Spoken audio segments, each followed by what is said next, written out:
அனைவருக்கும் வணக்கம். டிஎன்எஸ்டிசி அரசு போக்குவரத்து கழகத்தில் இருக்கக்கூடிய காலிப்பணிகள் இருப்பதற்கான அறிவிப்பு வெளியிடப்பட்டு அதன் பிறகு தேர்வு நடத்தப்பட்டு மார்க் ஸ்கோரும் பார்த்துட்டு இருப்பீங்க. யாராருக்கெல்லாம் கால் லெட்டர் வந்திருக்கு, யாரெல்லாம் கால் லெட்டர் வரல. ஸோ கால் லெட்டர் வராமல் நிறைய பேருக்கு இருக்குது. எப்போ சார் இந்த மார்க்குக்கு கிடைக்குமா, எப்போ எங்களுக்கு கால் லெட்டர் வரும் அப்படின்னு சொல்லி நிறைய பேர் இருக்கீங்க. அதே மாதிரி 22 இந்த தேதியிலிருந்து பார்த்தீங்க அப்படின்னாக்கா இது வந்து ஸ்டார்ட் ஆகிடுச்சு. Interview and certificate verification and ப்ராக்டிக்கலாக வந்து ஸ்டார்ட் ஆகிடுச்சு. அதே சமயத்தில் இன்னும் கால் லெட்டர் வரல, என்னோடய மார்க்கு கிடைக்குமா, அந்த மாதிரிலாம் வெயிட் பண்ணிட்டுருக்கீங்க. கொஞ்சம் வெயிட் பண்ணுங்கள். இது வந்து அடுத்தடுத்த பேட்ச் வந்து ஹால் டிக்கெட், அதாவது இந்த கால் லெட்டர் வருவதற்கான வாய்ப்புகள் இருக்குது அப்படின்னு குறிப்பிடப்படுது.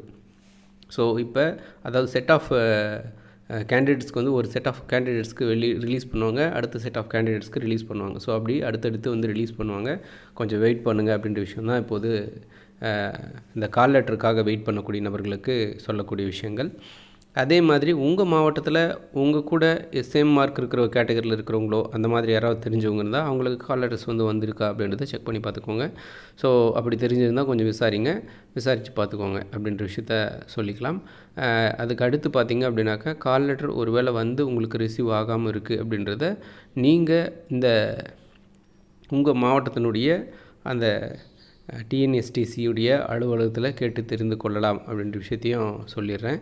அடுத்தபடியாக பார்த்திங்க அப்படின்னாக்கா இன்றைக்கி நடக்கிற, அதாவது இன்றைக்கிலிருந்து ஸ்டார்ட் ஆகக்கூடிய இந்த ப்ராக்டிக்கல் என்னென்ன நடக்கும் அப்படின்னு சொல்கிறத முதல்ல பார்த்துடலாம். ஃபர்ஸ்ட் ஆஃப் ஆல் பார்த்திங்க அப்படின்னாக்கா உள்ளே போன உடனே முதல்ல வந்து பண்ணுறது வந்து சர்டிஃபிகேட் வெரிஃபிகேஷன் தான் பார்ப்பாங்க. ஸோ சர்டிஃபிகேட் வெரிஃபிகேஷன் தான் பண்ணுவாங்க. ஸோ உங்களுடைய ஒரிஜினல் சர்டிஃபிகேட்ஸ் எல்லாமே ஒரு செட் ஆஃப் ஜெராக்ஸ் வந்து எடுத்து வச்சுக்கோங்க. அதே மாதிரி உங்களுடைய ஹால் டிக்கெட், அதே மாதிரி இப்போ உங்களுக்கு இது வந்திருக்குல்ல, கால் லெட்டர் வந்திருக்கும், அந்த கால் லெட்டருடைய ஜெராக்ஸும் ஒன்று எடுத்து வச்சுக்கோங்க. இது எல்லாமே ஒரு செட் ஆஃப் ஜெராக்ஸ் வந்து இருக்கணும். அங்கே ஒரு செட் ஆஃப் ஜெராக்ஸ் வாங்கி வச்சுப்பாங்க. அண்ட் உங்களுடைய ஒரிஜினல்ஸ் எல்லாமே வெரிஃபை பண்ணிவிட்டு அகைன் வந்து உங்கள்கிட்டே கொடுத்துருவாங்க.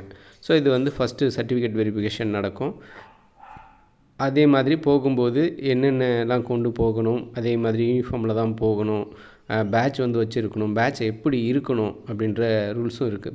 பேட்சில் வந்து பார்த்திங்க அப்படின்னாக்கா உங்களோட நேம், கீழே வந்து பார்த்திங்க அப்படின்னாக்கா உங்களுடைய சிஎல் நம்பரும் டிஎல் நம்பரும் ரெண்டுமே நம்பர்ஸ் இருக்கணுங்க. உங்களுடைய அந்த டிரைவிங் லைசன்ஸுடைய நம்பர்ஸ் ரெண்டுமே இருக்கணும், பேருக்கு கீழே இருக்கணும். அப்படி அந்த மாதிரி பேட்ச் வந்து இருக்கணும். ஸோ இந்த மாதிரி நிறைய விஷயங்கள் இருக்குது. இதை வந்து இதுக்கு முன்னாடி வீடியோஸ்லேயே நிறைய வீடியோஸில் சொல்லியிருக்கேன். ஸோ ரெடியாக இருங்க. அதே மாதிரி வேறு ஏதாவது சந்தேகங்கள் இருந்தால் மறக்காம கமெண்ட்டில் சொல்லுங்கள். நன்றி.